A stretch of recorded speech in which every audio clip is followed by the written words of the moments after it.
All right, so number 13 on the review, we have to solve this equation.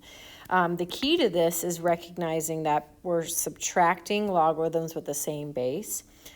In order to solve this equation, it's going to be really helpful if I can write that as a single logarithm. So I'm going to write that as a single logarithm. Now, because I'm subtracting the two logarithms, that means I'm going to divide what we're taking the logarithm of. So I'd have x divided by x minus 3.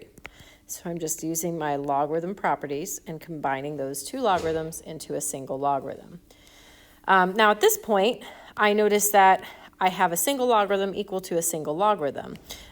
So what I know is that these things have to be equivalent. So I can then kind of jump into what that equation would look like. I'd have x over x minus 3 equals 37.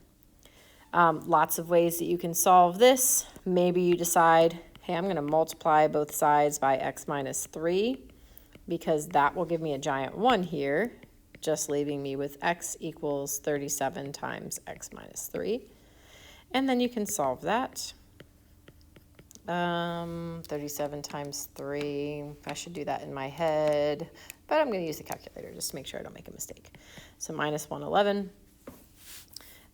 Let me subtract 36 from both, subtract x from both sides and add 111 to both sides. So I'll have 36x equals 111, and then I can divide both sides by 36.